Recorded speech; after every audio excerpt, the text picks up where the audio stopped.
Spain. Great to be here with you guys today. Unfortunately, I have bad news. With displeasure, unfortunately, Caitlin Clark is ruled out for Sunday's game. But I have good news. With my utmost pleasure, with a smile on my face, I am also being ruled out for... Forget Clark. Forget the spark. That's the talk everywhere. And tonight it's actually happening. Caitlin Clark has been ruled out of the Fever's 8 p.m. showdown with the Las Vegas Aces, and the league is already bracing for it. When one player means this much to a team, her absence changes everything. But hold on, this isn't just an injury update. It's a calculated move. Clark's return date looks anything but random. Skipping the safer Wednesday game against the Sparks? Understandable. But locking in Thursday's game against the Phoenix Mercury instead? That's the part turning heads. And knowing how rough teams have played against Clark this season, that decision should raise some real concerns. Logically, you would think, she plays the Sparks game, maybe misses the Mercury game, but no. How else is Stephanie White going to allow Caitlin Clark to get beat up if she misses the Mercury game? Caitlin Clark has to play the Mercury game because who on the Sparks is going to beat up Caitlin Clark? You know what I mean? Who on the Sparks is going to order the code red that Stephanie White has put in? Nobody. So she's got to she's going to miss the Sparks. She's going to play against the Mercury so she can get beat up and assaulted one more time by Alyssa Thomas, by DeWanna Bonner, by Natasha Mack. You guys get the point. Pay close attention to that little jab. Sounds like a joke, but there's real truth hiding underneath it. The Phoenix Mercury aren't a soft landing spot. DeWanna Bonner, Natasha Mack, Kayla Copper. These are players who play with their elbows out, not the kind of squad that backs off just because a big name is on the floor. So why send Clark straight into that fire? The Sparks game on Wednesday would have been the smarter pick. Los Angeles plays a much calmer, finesse-based style, nowhere near as physical, and honestly the safer test for someone stepping back after time off. But that's not what's happening. And that says a lot about how Coach Stephanie White is handling things this year. Either the plan is to throw Clark straight into a tough matchup on purpose, or someone in that front office wants her back on the floor no matter the risk. Neither option feels great if you've watched what Clark's body has taken all season long. I said this earlier.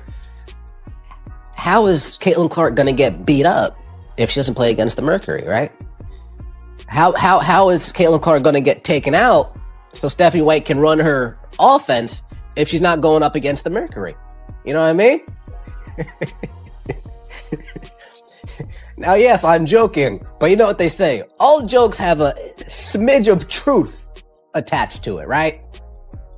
Because logically, I would say, okay, the Los Angeles Sparks, they don't have Kelsey Plum. Well, we'll go head-to-head against the Los Angeles Sparks. It's more of a finesse game with them. She won't get brutalized and beat up as much against the Los Angeles Sparks. It won't be as physical against the Sparks as it would be against the Mercury. Yeah, let's put her up against the Sparks, and she'll rest the second day of... Not even close. That's the story behind Clark's Eastern Conference Player of the Month win. The stats make the case all on their own. 21. 9 points a night, 45. 6% shooting, 8. 2 assists, and 4 rebounds a game. For someone only in year 2, that's not just impressive, that's historic. Drop those numbers into any season, any roster, and you're looking at MVP caliber production. And remember what she's shouldering: scoring, running the offense, basically holding a still developing Fever team together under a brand new coaching staff. Now here's the part that catches you off guard. The league went ahead and gave her the award anyway. Right after the Alyssa Thomas controversy, right in the middle of the online backlash and calls for statements, the WNBA still honored what she did on the floor. That's not a small thing in 2025. Even the timing speaks volumes. This wasn't some quiet announcement after things cooled down. It dropped right in the thick of the chaos. The league had every chance to delay it or hand the award elsewhere to dodge criticism. They didn't. Maybe that says more about what's happening behind the scenes than any press release ever will. Mine hate? Let's take a look. Do I think Caitlin should say something? I don't think that she has the responsibility to. I think it's still a lot. It's unfair to put that on a player, but I have a lot less grace for it than I did in 2024, where I was like, hey, she just got here. There's so many people using her to, further agendas. She's a kid, blah, blah, blah. This is now 3 years into her career. And if she's silent, it's her decision to do so. And it will be read as such. I don't think she has to, but the choice to be silent is also an action. And that will be judged. And for me, this is the opinion of Roz, I think it would be cool to hear from Kayla. I think she's a good person. I'm sure she's not at all, hoping these types of things happen to her fellow colleagues of the WNBA. I think it'd be cool if she was like, yo, don't do this. And this post actually gets community noted, noting that she's already done this before. But of course, Caitlin Clark, she did. Here's the real story behind Rose Gold's take, and it shows just how impossible this situation has gotten for Clark. She's usually balanced, usually fair, but she's still working inside a media space that leans a certain way on WNBA stories. And her comments about Clark needing to address fan toxicity reveal the real problem. Rewind to 2024, Clark's rookie year.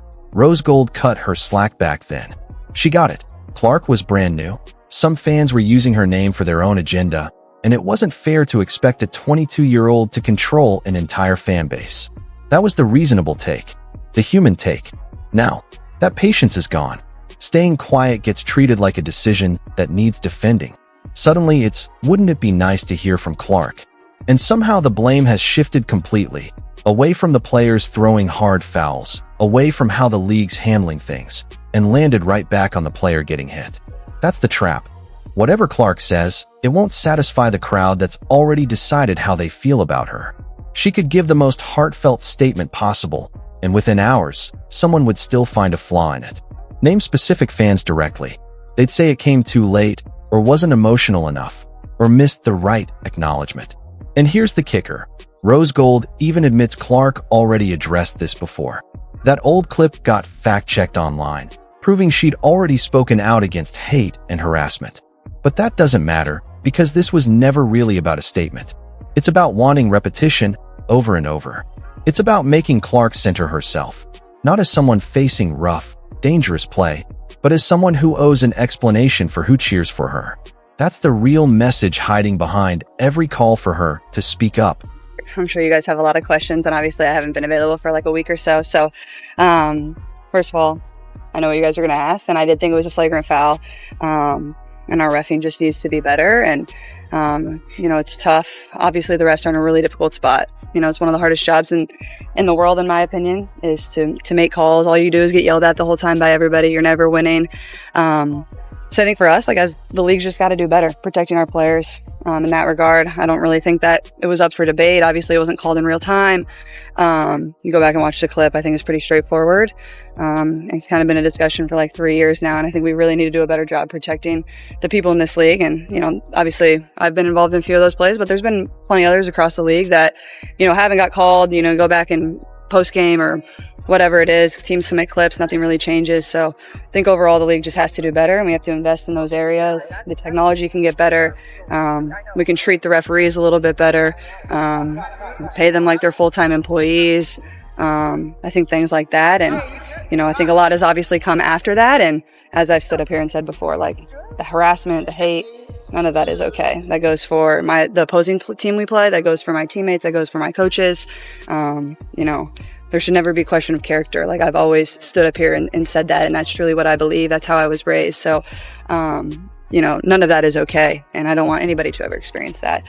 And, I think it can be really frustrating to me at times, and I think it's difficult. I think a lot of people sometimes think I'm a robot. I'm not a robot. I have emotions. I have feelings, and it can be really difficult to go through a lot of that. And, I'm 24 years old trying to navigate a lot. And I think at times I've been in this world for 4 years now, and you would never change any of it. But there are times that it is hard, and there are times that, it probably affects me a little bit more than I do put on. And, I would never change any of that for the world. But I think it's important that people do remember that part of it too. So, at the same time, it's really interesting to me because, even I turned the TV on Sunday, and that game was on Wednesday. And that's all people are still talking about. And I feel like that's just a real disservice to our league. and I get it. You talk about it. You talk about whether it's flagrant. You talk about whatever it is. But to continue to beat down, and then for the narrative to be taken other places that is really just that's just really not acceptable, I think is just, it's hard to see, and it's a disservice to my team, but it's also a disservice to the other teams in this league and the other players in this league. There's so much amazing talent, and there's so many amazing players that are playing at an incredibly high rate. And I remember, I think it was Sunday or Saturday, whatever day that was. I remember watching them discuss it on TV, and I didn't know they were going to discuss it. I was just watching the other games because I try to watch as much as I can. And I honestly felt bad for the players that were playing in the games those days. And also I felt bad for my teammates. They played on Friday and they dominated and they played really well, and nobody wanted to talk about that. They were just worried about everything else. So, and there had been, I think 10 plus other games that had already happened to that point. So, I think it's all of our jobs to help refocus the narratives. 5 minutes. That's all it took for Caitlin Clark to say what everyone had been demanding for weeks. And honestly, it might be the most revealing she's ever been about what this season has really cost her. Let's break down exactly what she said, because every word here matters. She opens with the foul itself. No hedging, no dancing around it. She flat out says it was a flagrant foul, and that the officials simply need to get calls like that right. This wasn't a gray area. It wasn't a 50-50 judgment call. It was obvious, and it went uncalled in real time. But here's the interesting part. Right after saying that, she softens toward the referees themselves. She calls officiating one of the toughest jobs out there, points out they're getting screamed at constantly, stuck in an impossible spot every single night. So she's holding two things at once, calling out a clear failure, while still showing sympathy for the people who made it. Then she zooms out even further. This isn't just about her one moment. She brings up other dangerous plays across the league that never got flagged in real time, got reviewed later, and led to absolutely nothing. No fines, no suspensions, no change. Her message is simple: better technology, more investment, and referees treated like full-time professionals with real training and real pay. She's not making this about herself. She's pointing at a system that needs fixing. And then comes the part everyone was actually waiting for. Harassment. Hate. She says none of it is acceptable. Not toward her opponents, not toward her own teammates, not toward her coaches. Character should never be up for debate. This wasn't just her defending herself. She specifically includes the hate aimed at Alyssa Thomas after the foul happened. She's putting her opponents, her teammates, her coaching staff, everyone, under that same umbrella of "this isn't okay." This is, word for word, the statement people said they wanted. It's direct. It covers every angle. It condemns toxicity in every direction, not just the parts that benefit her. And yet, you already know what's coming. It won't be enough. Somebody, somewhere, will say she didn't stress the right point, or that she should have called out specific people by name, or that her tone wasn't apologetic enough. But then Clark does something we rarely see from her. She gets personal. She says flat out, she's not a robot. She has emotions, she has feelings, and some days this is genuinely hard to carry. She's 24 years old, trying to figure all of this out in real time. She's been in the public eye since her breakout years at Iowa, and now she's admitting, out loud, that it wears on her. She says she wouldn't trade any of it, but there are moments that hit harder than she lets people see. Think about that for a second. This is someone usually so composed in interviews that people joke she sounds almost scripted. And here she is, admitting that the nonstop scrutiny, the constant demand for statements, being cast as either the league's savior or its villain depending on the day, it's exhausting.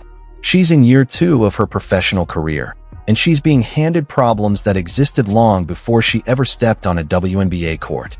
From there, she turns her attention to the media coverage, and this is where you can hear the frustration creep in.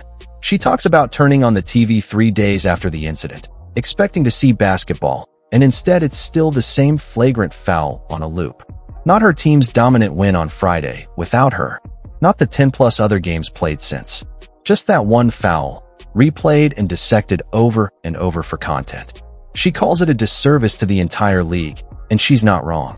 The WNBA spent years begging for this kind of mainstream attention, and now that it's here, a huge chunk of it is centered on controversy instead of the actual basketball being played. She even brings up her own teammates, who had a big performance that weekend and barely got mentioned because the conversation never moved past one missed call. She's clearly trying to steer things back toward the game itself, the talent in this league, the tight playoff races, the young players stepping up. Not whether she got hit too hard, not whether her fan base has a race problem, not whether she's doing enough to publicly denounce strangers she has zero control over.